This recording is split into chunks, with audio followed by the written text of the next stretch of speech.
ప్రేక్షకులకు శుభోదయం.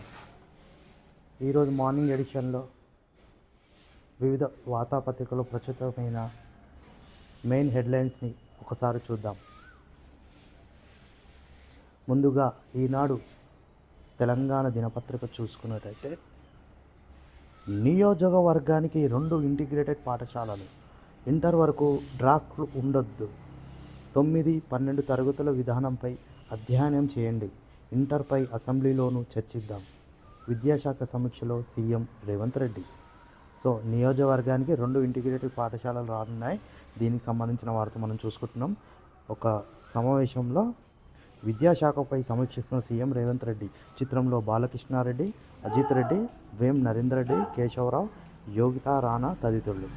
సో రాష్ట్రంలో ప్రతి అసెంబ్లీ నియోజకవర్గానికి బాలులకు 1, బాలికలకు మరొకటి చొప్పున యంగ్ ఇండియా ఇంటిగ్రేటెడ్ రెసిడెన్షియల్ పాఠశాలను నెలకొల్పుతామని సీఎం రేవంత్ రెడ్డి ప్రకటించారు. ఇప్పటికే తొలుత ప్రకటించిన పాఠశాలలకు సంబంధించి స్థలాల సేకరణ పూర్తయినందున ఇకపై 2వ విడత పాఠశాలలపై దృష్టి సారించాలని అధికారులను ఆదేశించారు. విద్యాశాఖపై పోలీస్ కమాండ్ కంట్రోల్ సెంటర్లో బుధవారం అధికారులతో సమీక్ష నిర్వహించారు. సో ఇంటిగ్రేటెడ్ పాఠశాలలు గురించి ఒక వార్త మనం చూస్తున్నాం. నియోజకవర్గానికి 2 ఇంటిగ్రేటెడ్ పాఠశాలలు రానున్నాయి. దీనికి సంబంధించి నిన్నైతే ఒక సమీక్ష అయితే నిర్వహించారు సీఎం రేవంత్ రెడ్డి. దానికి సంబంధించిన వార్త మనం చూస్తున్నాం. ఇంటర్ వరకు డ్రాఫ్ట్లు ఉండొద్దు, 9, 12 తరగతుల విధానంపై అధ్యయనం చేయండి, ఇంటర్పై అసెంబ్లీలోనూ చర్చిద్దాం, విద్యాశాఖ సమీక్షలో సీఎం రేవంత్ రెడ్డి నిన్న ఒక సమావేశం అయితే ఏర్పాటు చేసి దాని గురించి చర్చించారు. సో నియోజకవర్గానికి 2 ఇంటిగ్రేటెడ్ పాఠశాలలు రానున్నాయి. సో దీనికి సంబంధించిన వార్త. ఇంకో వార్త మనం చూసుకుందాం. త్వరలోనే స్థానిక ఎన్నికలు, సిపిఎం నేతలతో ముఖ్యమంత్రి రేవంత్ రెడ్డి. సో త్వరలోనే స్థానిక ఎన్నికలు రానున్నాయి, సిపిఎం నేతలతో ముఖ్యమంత్రి రేవంత్ రెడ్డి. దీనికి సంబంధించిన వార్త మనం చూస్తున్నాం. అదేవిధంగా ఇంకో వార్త, జూనియర్ కళాశాలకు 273 పోస్టులు మంజూరు, సీఎం ఆమోదం. సో జూనియర్ కళాశాలకు కూడా 273 పోస్టులు మంజూరు చేశారు. దీనికి సంబంధించిన వార్త కూడా మనం చూస్తున్నాం. నెక్స్ట్ ఇంకో వార్త మనం చూసుకుందాం.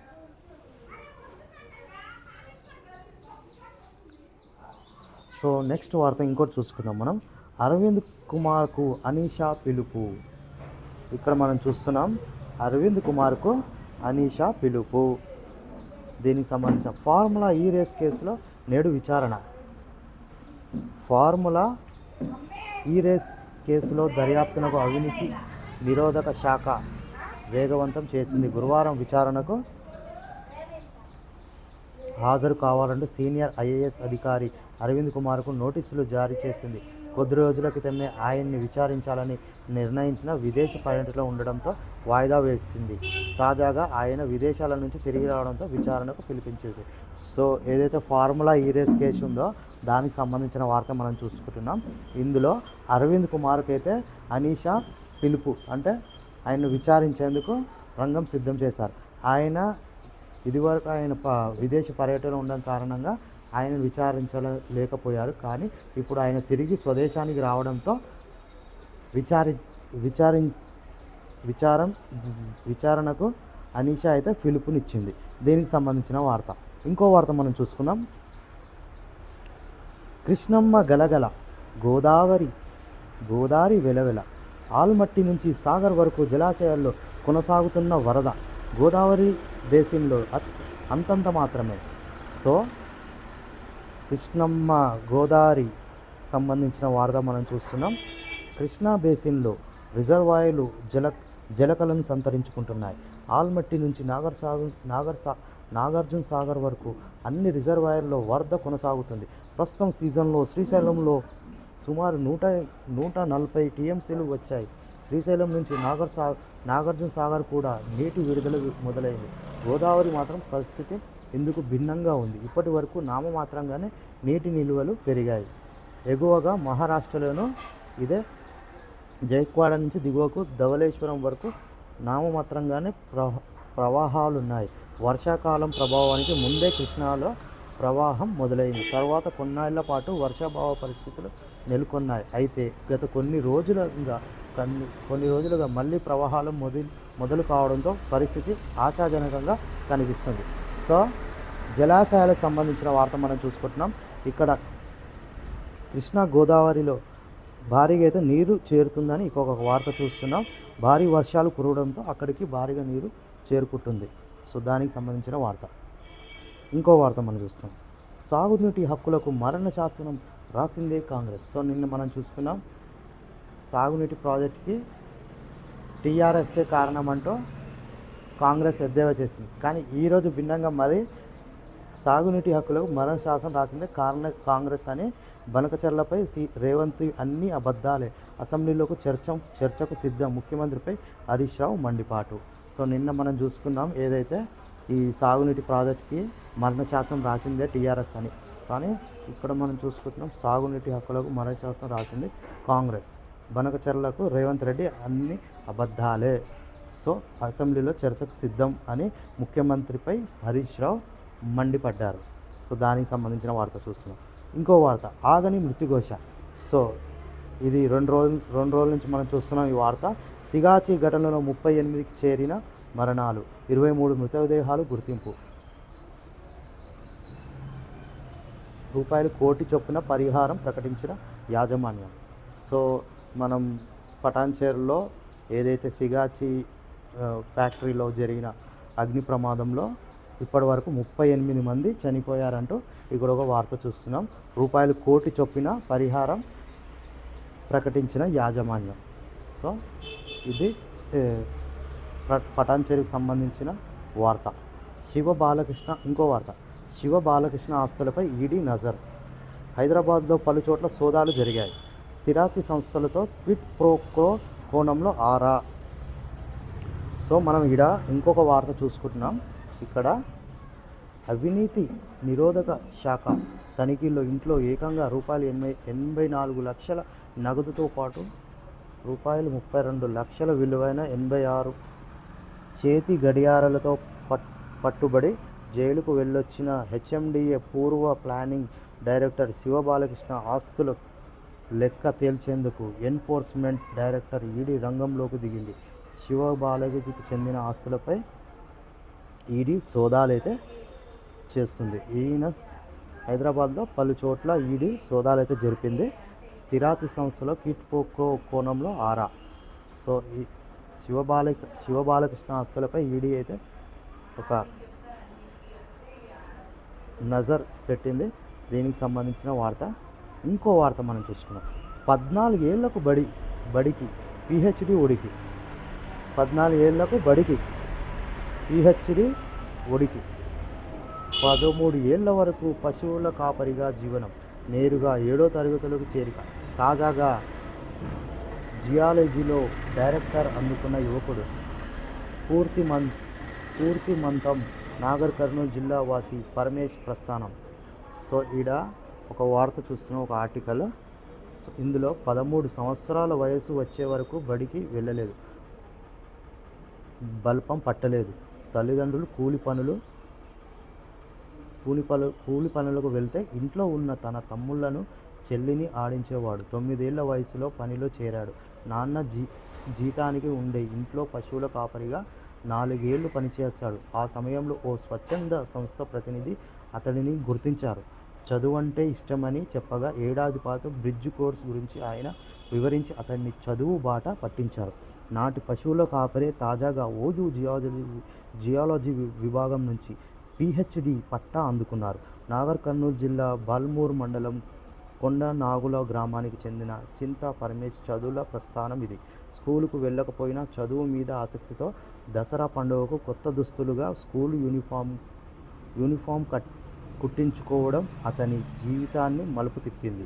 యూనిఫామ్ ధరించి ఊళ్ళో గుడి వద్ద జరుగుతున్న జాతరకు వెళ్తుంటే ఎంబీ ఫౌండేషన్ కార్యకర్త మౌలాలి గమనించి వివరాలు సేకరించారు. సో ఒక యువకుడు నాగర్ కర్నూలు జిల్లా కొండ నాగుల గ్రామానికి చెందిన చింతా పరమేశ్ గురించి ఒక ఆర్టికల్ అయితే రాశారు. ఆయన 9 ఏళ్ల వరకు బడికి వెళ్ళలేదు, కానీ ఆయన 14 ఏళ్ళు బడికి వెళ్ళి పిహెచ్డి పట్టా అయితే అందుకున్నారు. సో దానికి సంబంధించిన వార్త మనం చూసుకుంటున్నాం. సో నెక్స్ట్ మనం ఏపీకి సంబంధించిన వార్తలు ఈనాడు ఆంధ్రప్రదేశ్ దినపత్రికలో చూద్దాం.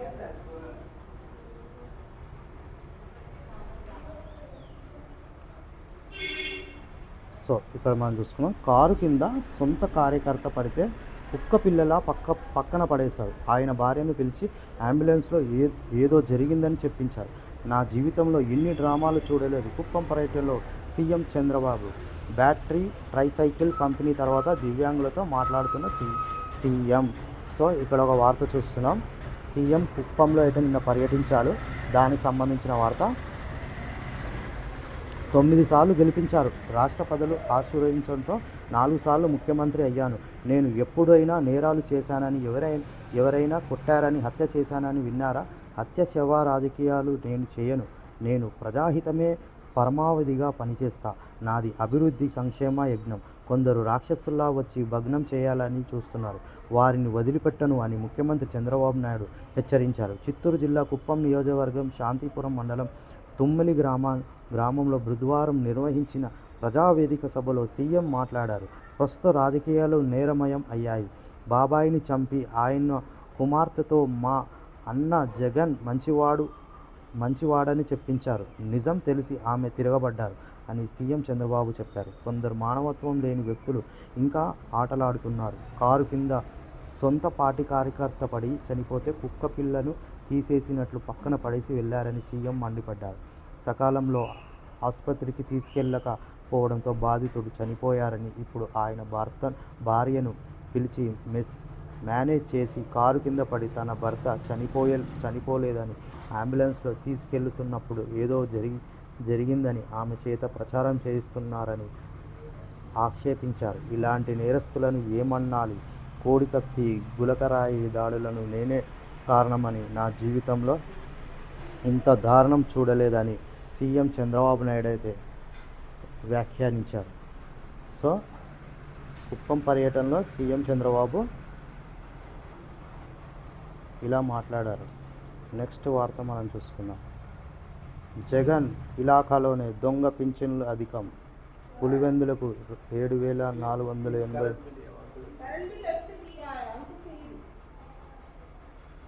జగన్ ఇలాకాలోనే దొంగ పింఛన్లు అధికం. పులివెందులో 7,487 దివ్యాంగుల పింఛన్లలో 1,708 బోగస్వే. వైకాపా హయాంలో విచ్చలవిడిగా అనర్హులు మంజూరు. సో జగన్ సంబంధించిన వార్త మనం చూస్తున్నాం. జగన్ ఇలాకాలో దొంగ పింఛన్లు అధికం. సో జగన్ హయాంలో దొంగ పింఛన్లు అధికమని ఒక వార్త మనం చూస్తున్నాం. పులివెందులో 7,487 దివ్యాంగుల పింఛన్లను 1,708 బోగస్వే. వైకాపా హయాంలో విచ్చలవిడిగా అనర్హులకు మంజూరు చేశారు. సో వైకాపా హయాంలో అనర్హులకు కూడా పింఛన్ మంజూరు చేశారని ఇక్కడ ఒక వార్త చూస్తున్నాం. ఇంకో వార్త మనం చూస్తాం. పిలుపుంచుకొని పరామర్శ.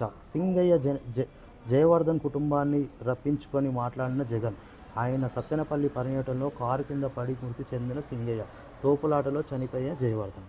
సో మనం ఇందాక చూసుకున్నాం, ఏదైతే కారు కింద పడి చనిపోయాడో అతనిని సింగయ్య జయవర్ధన్ కుటుంబాన్ని రప్పించుకొని మాట్లాడిన జగన్. ఆయన సత్తెనపల్లి పర్యటనలో కారు కింద పడి మృతి చెందిన సింగయ్య. తోపులాటలో చనిపోయిన జయవర్ధన్ అని సీఎం జగన్ అయితే అన్నారు. సో నెక్స్ట్ వార్త చూసుకున్నారు. టూత్పేస్ట్ దుస్తులు ధరలు తగ్గుతాయా? జిఎస్టీ తగ్గించే యోచనలో ప్రభుత్వం. సో ఏదైతే టూత్పేస్ట్ అదేవిధంగా దుస్తుల ధరలు తగ్గుతాయని ఒక వార్త మనం చూసుకున్నాం. జిఎస్టీ తగ్గించే యోచనలో ప్రభుత్వం ఉన్నట్టు మనం చూస్తున్నాం ఇక్కడ. నెక్స్ట్ వార్త. విద్యార్థులకు రవాణా భత్యం. ఇక్కడ ఒక వార్త చూస్తున్నాం. విద్యార్థులకు రవాణా భత్యం అంటే విద్యార్థులు ఏదైతే ప్రయాణిస్తున్నారో వాళ్ళకి ఒక మంచి అమౌంట్ అయితే ఇవ్వబోతుంది ప్రభుత్వం. 3 నెలలకు ఒకసారి చెల్లించేలా ఎస్ఎన్ఏ కసరత్తు. రాష్ట్ర వ్యాప్తంలో ఏడాదికి 79,000 మందికి అమలు. సో రాష్ట్రానికి ఏడాదికి 79,000 మందికి అమలు చేసే విధంగా ఇదొక స్కీమ్ అయితే రాబోతుంది. నెక్స్ట్ ఇంకో వార్త మనం చూసుకుంటున్నాం. ఆకస్మిక మరణాలకు కోవిడ్ వ్యాక్సిన్ కారణం కాదు.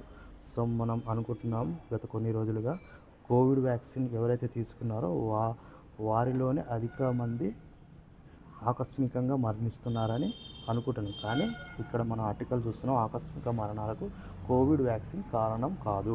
జీవనశైలి మునుపటి సమస్యలతోనే ప్రాణనష్టం. అంటే మనం ఏదైతే జీవనశైలి మార్చుకోకపోతే ఇలాంటి అకాల మరణాలు జరుగుతాయని ఒక ఆర్టికల్ చూస్తున్నాం. ఇక్కడ మనం చూస్తున్నాం ఆర్టికల్లో యుక్త వయసు వారి ఆకస్మిక మరణాలకు జీవనశైలి ముందస్తు ఆరోగ్య సమస్యలే కారణం తప్పితే కోవిడ్ వ్యాక్సిన్ కాదని కేంద్ర వైద్య ఆరోగ్య శాఖ వెల్లడించింది. భారతీయ వైద్య పరిశోధన మండలి ఢిల్లీ ఎయిమ్స్ నిర్వహించిన 2 అధ్యయనాల ద్వారా ఈ విషయం తేలిందని స్పష్టం చేశారు. దేశీయంగా తయారైన కోవిడ్ వ్యాక్సిన్లు సురక్షితంగా సమర్థంగా పనిచేస్తున్నాయని, తీవ్ర దుష్పరిణామాలు సంభవించిన ఉదాంతాలు అత్యంత అరుదుగా కనిపించాయని ఐసీఎంఆర్ జాతీయ రోగ నియంత్రణ కేంద్రం అధ్యయనాలు వెల్లడించినట్లు వివరించింది. ఒక్క హసన్ జిల్లాలో గుండె సంబంధిత సమస్యలతో నెలలో 20 మంది మరణించడానికి కోవిడ్ టీకాతో ముడిపెడుతూ కర్ణాటక సీఎం సిద్ధరామయ్య చేసిన వ్యాఖ్యల నేపథ్యంలో దీనికి సంబంధించిన వార్త మనం చూసుకుంటున్నాం. ఏదైతే కోవిడ్ వ్యాక్సిన్ అయితే ఎవరైతే తీసుకున్నారో వారిలో అధికంగా ఆకస్మికంగా మరణిస్తున్నారని గత కొన్ని రోజులుగా మనం చూస్తున్నాం. కానీ అది అవాస్తవమని ఒక సంస్థ అయితే ఢిల్లీ ఎయిమ్స్ వాళ్ళు తేల్చి చెప్పారు. కోవిడ్ వ్యాక్సిన్ వల్ల మరణాలు సంభవించడం లేదని ఈ యొక్క ఆర్టికల్లో మనం చూస్తున్నాం. నెక్స్ట్ ఇంకో వార్త మనం చూసుకుందాం.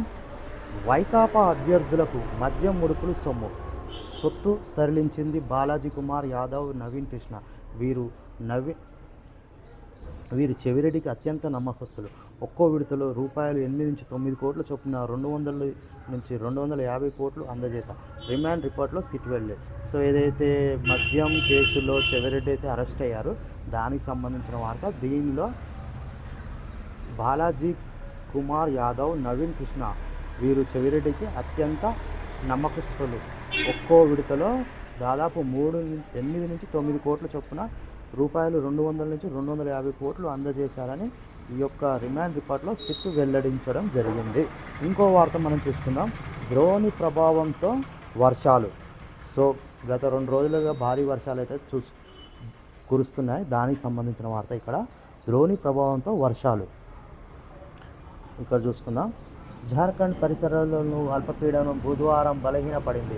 రాజస్థాన్ నుంచి మధ్యప్రదేశ్, ఛత్తీస్గఢ్, జార్ఖండ్ మీదుగా బంగాళాఖాతం వరకు ద్రోణి కొనసాగుతుంది. దీని ప్రభావంతో రాబోయే 3 రోజుల్లో రాష్ట్రంలో పలు ప్రాంతాల్లో తేలికపాటి నుంచి అతి భారీ వర్షాలు కురిసే అవకాశం ఉందని వాతావరణ శాఖ అయితే తెలిపింది. సో దానికి సంబంధించిన వార్త కూడా మనం చూసుకుంటున్నాం. సో ఫ్రెండ్స్, ఇది ఇవాల్టి మార్నింగ్ ఎడిషన్. మళ్ళీ రేపటి మార్నింగ్ ఎడిషన్లో మళ్ళీ కలుద్దాం. చూస్తూనే ఉండండి పీడిఆర్ న్యూస్, పీడిఆర్ భక్తి, పీడిఆర్ లైఫ్. అదేవిధంగా పీడిఆర్ న్యూస్, పీడిఆర్ భక్తి, పీడిఆర్ లైఫ్ ఛానల్ను ఆదరించండి. లైక్ చేయండి, షేర్ చేయండి. మరిన్ని వీడియోస్తో నేను మీ ముందుకు వస్తున్నా. నమస్తే.